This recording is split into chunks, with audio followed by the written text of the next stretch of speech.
Today, we're going to turn this old maple tree into a new chair. Stick around. I'll start off at the bandsaw to cut this jointed slab down to manageable pieces. Fun fact, bandsaws don't kick back when cutting rough lumber. The back legs are one piece from the floor to the top of the backrest. Then the front legs are much smaller, from the floor to the seat.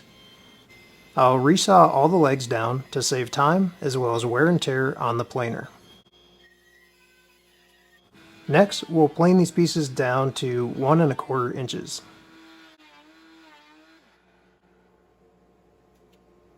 I shaped the legs here free-handed with a sander, mainly because this is a one-off design.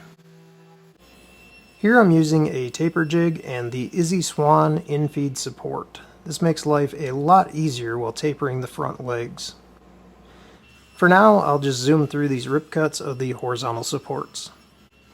I'll route mortises into all the pieces. You can do this with a chisel, a router, or a domino.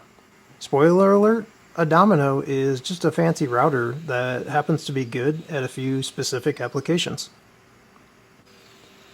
I'm cutting double mortises at each location so I can use 2 loose tenons. That's mainly because the strength of these joints is derived from the glue inside the mortise far more than the glue on the end grain. I always dry fit these assemblies to make sure everything is a tight fit before I get the glue out.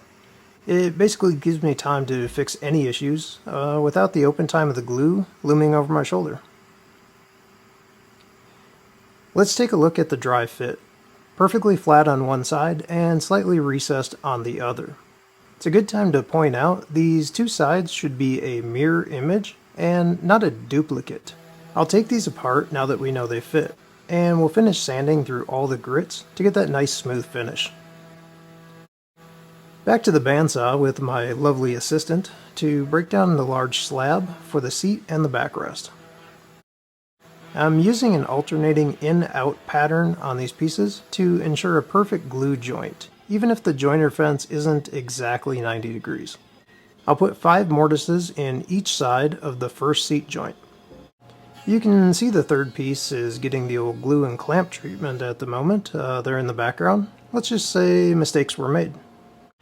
Alright, back at it the next day to salvage the final part of the seat with some fresh dominoes and plenty of glue to cover my mistake. I'll clamp this up with an excessive amount of clamps, mainly just because I have them around. You can really never have too many. I'll cut mortises into the 4 horizontal seat supports to get them ready for later. On to planing down some 10mm stock for the world's largest dominoes. Like, literally.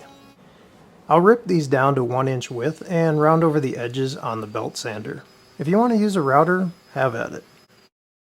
I'll test fit until both ends of these backrest slats are a perfect fit in the rails.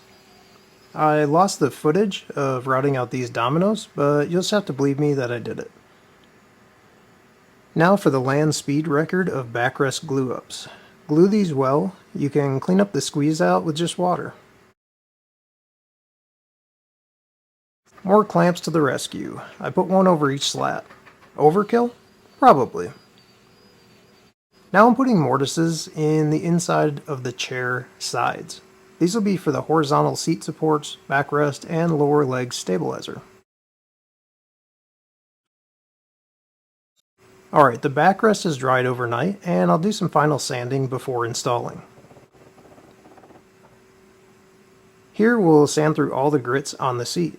You may have noticed there are 2 notches out of the back corners, and that's so it'll fit inside the back legs. Camera footage is kind of like that sock that always gets lost in the dryer. I don't know what to tell you. And finally, everyone's favorite part, the full assembly glue up. This is the grand finale. This is when you see the chair come to life. We have to put glue in every mortise, on every domino, and edge joint. I know the suspense is incredible, but we're almost there. Line up all the supports, tap, tap, taparoo, and voila.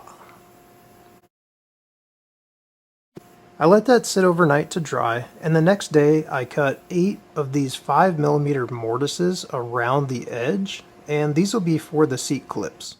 These allow for wood movement because, to be blunt, the only crack should be on the seat, not in it. Alright, moving right along, we're going to use the Sherwin-Williams Emerald Enamel, color S067 Forever Lilac. Fun fact, purple was my grandpa's favorite color. His bedroom was basically the same color. I watered down this latex enamel about 10 to 15%.